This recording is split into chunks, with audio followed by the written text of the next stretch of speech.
रोग बड़ा नहीं होता, उसका दोष बड़ा होता है। रसगुल्ला गुड़ में बनाया जाता है, लेकिन यदि बीकानेरी रसगुल्ले की बात करें तो वो खांड का बना हुआ होना चाहिए। और चीनी क्योंकि एसिडिक है, आज वो रसगुल्ला उस स्वास्थ्य को सुधारने की अपेक्षा कि रसगुल्ले को और अधिक शीतल करके वहां पर उन्होंने खीर मोहन का डिजाइन किया। यदि आप भी चाहते हैं कि आपके बच्चे का शरीर अच्छे से ग्रोथ करे, तो आप भी उसे इस मौसम मैं भारत को भारतीयता की मान्यता के आधार पर फिर से खड़ा करना चाहता हूं, उस काम में लगा।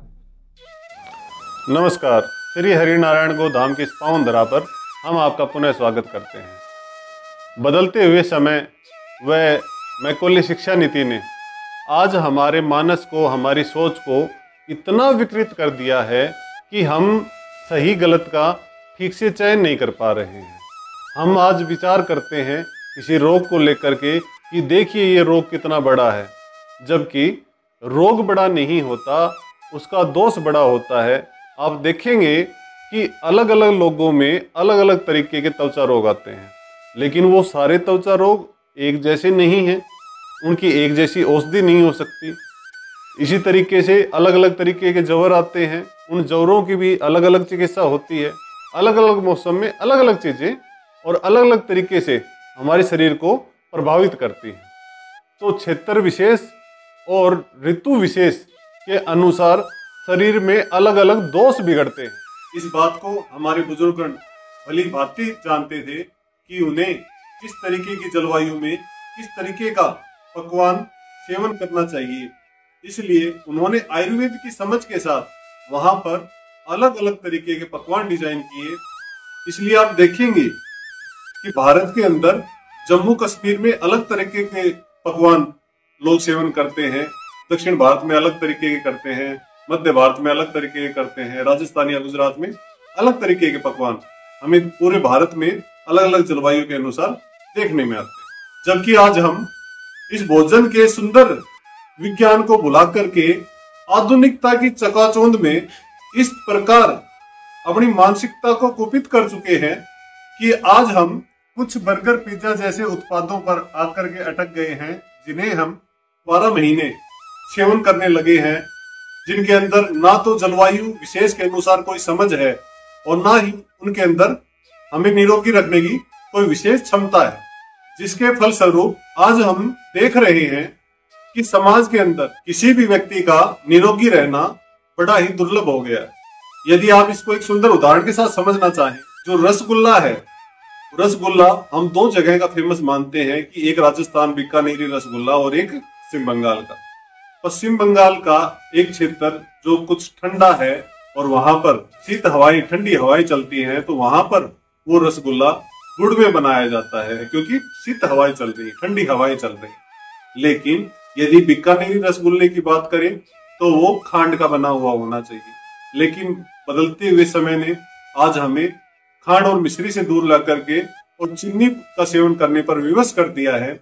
और चीनी क्योंकि एसिडिक है, आज वो रसगुल्ला उस स्वास्थ्य को सुधारने की अपेक्षा कहीं ना कहीं हमें उल्टा रोगी बना रहा है। यदि वही रसगुल्ला वहां पर खांड का दोबारा बनने लग जाए और उसका सेवन यदि वहां के क्षेत्र वाले लोग करने लग जाए, तो वो वहां के लिए अमृत तुल्य हो जाएगा, वही एक औषधि बन जाएगा।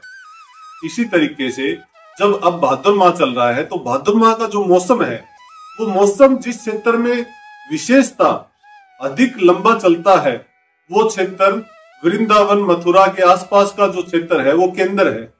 वहां पर पित्त जनित रोगों से प्रभावित लोग अधिक मिलेंगे। तो वहां पर हमारे पूर्वजों ने क्या किया कि रसगुल्ले को और अधिक शीतल करके वहां पर उन्होंने खीर मोहन का डिजाइन किया। खीर मोहन जो कि खांड का बना हुआ होना चाहिए था, लेकिन आज वो भी जो है चीनी से निर्मित हो रहा है। लेकिन खीर मोहन अपने आप में इतना प्रभावशाली है कि वो पित्त को बड़ी सुंदर तरीके से शांत करता है, ताकि उसके दोष हमें प्रभावित ही ना करे। तो इस बात को आप इस तरीके से समझ सकते हैं कि उस क्षेत्र का पकवान उस क्षेत्र के लिए ही विशेष लाभकारी है, और उसे कहीं और ले जाकर के यदि जम्मू कश्मीर में ले जाकर के सेवन किया जाए तो वहां पर उल्टा कुछ ना कुछ हानि करेगा, हमें रोगी बनाएगा। तो क्षेत्र विशेष के अनुसार पकवानों का निर्धारण अवश्य होना चाहिए, जो हमारे बुजुर्गगण भली भांति जानते। साथ ही हम वृंदावन में अर्पित होने वाले मुख्य प्रसाद पर यदि चर्चा करें तो वहां का मुख्य प्रसाद है माखन मिश्री।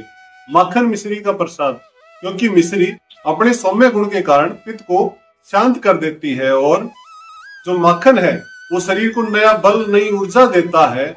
इसी कारणवश भगवान कृष्ण को बचपन में माखन का सेवन करते हुए दिखाया गया, ताकि माखन का अधिकाधिक सेवन करके वो अपने शरीर को अधिक बलिष्ठ बना सके, ताकि वो बड़े होकर के अपने मामा से द्वंद्व कर सके। इतना बल यदि कोई चीज सबसे अधिक देती है तो वो है माखन। माखन जिसको यदि 100 ग्राम प्रयोग किया जाए तो वो 100 का 100 ग्राम प्रोटीन के रूप में बदलता है। तो इसलिए यदि आप भी चाहते हैं कि आपके बच्चे का शरीर अच्छे से ग्रोथ करे, तो आप भी उसे इस मौसम में खूब माखन मिश्री का सेवन करवाइए। उससे उसका शरीर अच्छे से तैयार होगा। और 14 वर्ष की आयु तक तो माखन का हमारे शरीर के लिए विशेष लाभ होता है। तो अवश्य बचपन में हमें माखन मिश्री का या माखन का सेवन करना चाहिए। किंतु ध्यान दें कि बटर और माखन में अंतर है। हर चीज को माखन नहीं कहा जा सकता। जिस तरीके से मलाइयां इकट्ठी करके यदि बिना गिलोनी विधि के कोई चीज तैयार की गई हो तो वो माखन नहीं। शुद्ध देसी गाय का शुद्ध देसी तरीके से बनाया हुआ माखन ही शुद्ध माखन होगा और उसका प्रभाव हमारे लिए विशेष लाभकारी होगा। अन्यथा बाजारों में बिकने वाली टिकिया का आपके शरीर पर किस तरह का लाभ या हानि होगी, उसके ऊपर हम कुछ नहीं कह सकते। तो आज के इन विचारों को हम यही विराम देते हैं और आशा करते हैं कि आज के दिए हुए ये विचार आप अपने जीवन में उतारेंगे और समाज को भी स्वस्थ रखने के लिए समाज को भी इनके प्रति जागरूक करेंगे। इसी के साथ आज के इस वीडियो को हम यहीं पर समाप्त करते हैं। जय हिंद, जय भारत।